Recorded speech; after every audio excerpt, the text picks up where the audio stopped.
Dear student, welcome to ABC Coaching Assam. আজি নতুন এটা লেসন পড়াম আৰু এই লেসনটো হৈছে সেকেন্ড লেসন যেটো অগতানুগতিক শিক্ষা নন ফৰ্মাল এডুকেশন। অগতানুগতিক শিক্ষা কি কি জানিম, ডাকজলে শিক্ষা জানিম, তাৰ পিছত কি জানিম, দূৰ শিক্ষা জানিম, তাৰ পিছত আমি মুক্ত শিক্ষাৰ বিষয়ে ভালকে বুজি পাম। ঠিক আছে, প্ৰথমটো আমি কি কৰিম যে অগতানুগতিক শিক্ষা তোমালোকে প্ৰথমতে ক্লাস 11 তোমালোকে পাই আহিছা যে আমাৰ শিক্ষা কেইটা ভাগত ভাগ কৰিছে, তিনিটা ভাগত ভাগ কৰিছে। আমি সবে জানো, তোমালোকে পঢ়ি আহিছা যে আনুষ্ঠানিক শিক্ষা, অনুষ্ঠানিক শিক্ষা, ক্লাস 11 আছিল যে অনৌপচাৰিক শিক্ষা, কিন্তু এতিয়া কি দিছে অগতানুগতিক শিক্ষা একেই কিন্তু। ঠিক আছে, তোমালোকে কনফিউজ নহবা, আজি অগতানুগতিক শিক্ষাৰ বিষয়ে জানিম। ঠিক আছে, তোমালোকে চাইয়ে পাইছা অগতানুগতিক শিক্ষা। প্ৰথমে তোমালোকে জানা চাগে যে অগতানুগতিক শিক্ষা কি। বৰ্তমান বিশ্বত আমি তিনি প্ৰকাৰ বিস্ফোৰণ দেখিবলৈ পাওঁ। এক নম্বৰ বিস্ফোৰণ হৈছে জনসংখ্যাৰ বিস্ফোৰণ, দুই নম্বৰ হৈছে যে জ্ঞানৰ বিস্ফোৰণ, তিন নম্বৰ হৈছে কি যে আশা আকাংক্ষাৰ বিস্ফোৰণ। বৰ্তমান সময়ত শিক্ষাৰ সুবিধা বহু ধৰণৰ দিয়াৰ লগতে জনসংখ্যা যিমান বৃদ্ধি হৈ আছে, বৰ্তমান সময়ত জনসংখ্যাৰ যি বিস্ফোৰণ হৈ আছে তাৰ লগতে শিক্ষা ব্যৱস্থাও কি উন্নত হৈ আছে। তথাপিও কি আমাৰ আনুষ্ঠানিক শিক্ষাই কি কৰিব পৰা নাই, আনুষ্ঠানিক শিক্ষা দি আমাৰ দেশখন উন্নতৰ ফালে আগুৱাব নোৱাৰি। কেৱল আনুষ্ঠানিক শিক্ষাৰ ভৰসা কৰি আমি আমাৰ দেশখন উন্নতি সাধন কৰিব নোৱাৰো। কিন্তু আমি কি কৰিব লাগিব, সেই অগতানুগতিক শিক্ষা গ্ৰহণ কৰিব লাগিব। বৰ্তমান পৰিস্থিতিত, বৰ্তমান সময়ত, বৰ্তমান সমাজৰ লগত খাপ খাই চলিবৰ কাৰণে কেৱল আনুষ্ঠানিক শিক্ষাই যথেষ্ট নহয়।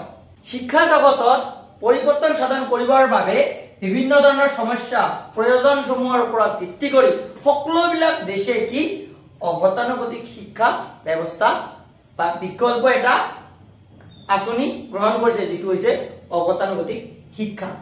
অগতানুগতিক শিক্ষা আনুষ্ঠানিক শিক্ষাৰ দৰে নহয়, ই বেলেগ ধৰণৰ। আনুষ্ঠানিক শিক্ষা তোমালোকে যাবা চাৰি বেৰৰ মাজত, হয়নে নাই আনুষ্ঠানিক শিক্ষাটো, আৰু অগতানুগতিক শিক্ষাটো কি আমি চাৰি বেৰৰ মাজত কিন্তু শিক্ষা গ্ৰহণ নকৰো। আনুষ্ঠানিক আৰু অগতানুগতিক শিক্ষা আমি যদি মাজত পাৰ্থক্য দেখিবলৈ পাওঁ, চোৱা আনুষ্ঠানিক শিক্ষাটো কি এটা নিৰ্দিষ্ট সময় থাকে আনুষ্ঠানিক শিক্ষা, হয়নে নাই, কিন্তু অগতানুগতিক শিক্ষাটো কি নিৰ্দিষ্ট সময় নাথাকে। আনুষ্ঠানিক শিক্ষাত তোমালোকে কি পাবা, কঠোৰ নিয়ম নীতি হয়, হয়নে নাই, আৰু অগতানুগতিক শিক্ষা নমনীয় বিধৰ হয়। অগতানুগতিক শিক্ষা চাবাচোন এক্সাম দিয়া, পঢ়া শুনা কৰাৰ বহুত কি হয়, আনুষ্ঠানিক শিক্ষাত কঠোৰ নিয়ম নীতি হয়, হয়নে নাই। তাৰ কাৰণে বহুতে কি স্কুলত বাদ দি দিয়ে, যিমান কঠোৰ নিয়ম ডিসিপ্লিন মানি ল'ব লাগে সেইকাৰণে স্কুলত বাদ দি দিয়ে। কিন্তু অগতানুগতিক শিক্ষাটো তাতে তোমাৰ শিক্ষাৰ্থীৰ ৰুচি মতে শিক্ষা গ্ৰহণ কৰে, তুমি যেনেকে পঢ়িব বিচাৰা সেই হিচাপে পঢ়িব পাৰিবা। কিন্তু আমি আনুষ্ঠানিক শিক্ষাত কিন্তু সেই হিচাপে পঢ়িব নোৱাৰো কিন্তু, হয়নে নহয়। আৰু আনুষ্ঠানিক শিক্ষাত চবা সবে পঢ়িব নোৱাৰে। আনুষ্ঠানিক শিক্ষাটো কিছুমান আৰ্থিক দিশতো পঢ়িব নোৱাৰে কিছুমান মানুহে, আৰু কিছুমান মানুহে কি ধৰি লোৱা মাধ্যমিক শিক্ষা শেষ কৰি কি কৰে যে জব হৈ যায়, তাৰপিছত পঢ়া বাদ দিব লগা হয়। কিন্তু অগতানুগতিক শিক্ষা কিছুমানে জব কৰি আছে, জব কৰাৰ পিছতে কি কৰিব পাৰে, শিক্ষা গ্ৰহণ কৰিব পাৰে, অগতানুগতিক শিক্ষাটো গ্ৰহণ কৰিব পাৰে। জব কৰিও আছে আৰু অগতানুগতিক শিক্ষা গ্ৰহণ কৰি আছে। কিন্তু অগতানুগতিক সেইকাৰণে অগতানুগতিক শিক্ষাটো বহুত গুৰুত্বপূৰ্ণ শিক্ষা হয়, আৰু সেইকাৰণে সমগ্ৰ দেশতে কি অগতানুগতিক শিক্ষাটো কি কৰিছে, লাগু কৰিছে।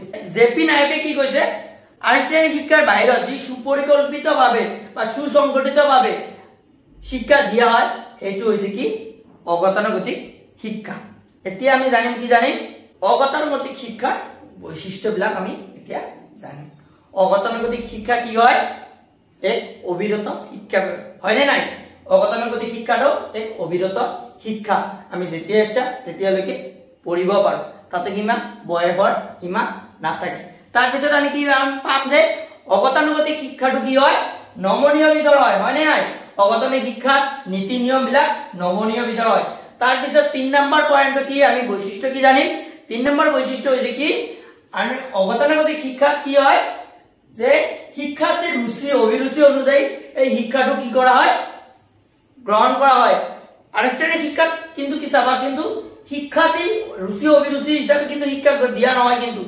কিন্তু অগতানুগতিক শিক্ষা কি শিক্ষাৰ্থী যেনেকে পঢ়িব সেই হিচাপে কি ৰিজাল্ট হ'ব, হয় না তাৰ পিছত 4 নম্বৰ আমি জানিম কি এই শিক্ষা ব্যবস্থা এক মিতব্যয়ী শিক্ষা ব্যবস্থা হয় এই শিক্ষা কি হয় এই শিক্ষা ব্যবস্থা কি হয় মিতব্যয়ী শিক্ষা ব্যবস্থা হয় 5 নম্বৰটো আমি কি জানিম কি অগতানুগতিক শিক্ষা বিদ্যালয় চাৰিসীমাৰ মাজত আবদ্ধ নহয় যেনেকুৱা আনুষ্ঠানিক শিক্ষা কি চাৰিসীমাৰ মাজত শিক্ষা দিয়া হয় কিন্তু অগতানুগতিক শিক্ষাটো কি হয় চাৰিসীমাৰ মাজত দিয়া শিক্ষা নহয় হয় নহয় তাৰ পিছত নেক্সট পইণ্টটো আমি জানিম কি জানিম যে এই শিক্ষা স্বতঃপূৰ্ত অৰ্থাৎ শিক্ষাৰ্থীসকলে নিজস্ব প্ৰয়োজন সাপেক্ষে এই শিক্ষা গ্ৰহণ কৰিব পাৰে কিন্তু আনুষ্ঠানিক শিক্ষা কিন্তু হেতু নহয় কিন্তু আনুষ্ঠানিক শিক্ষাটো কিন্তু ব্লেক তাৰ পিছত নেক্সট আমি পইণ্টটো জানিম যে অগতানুগতিক শিক্ষা ব্যক্তি আৰু সমাজৰ চাহিদা ভিত্তিক শিক্ষা হয় আজি আমি কি জানিলো যে অগতানুগতিক শিক্ষাটো কি জানিলো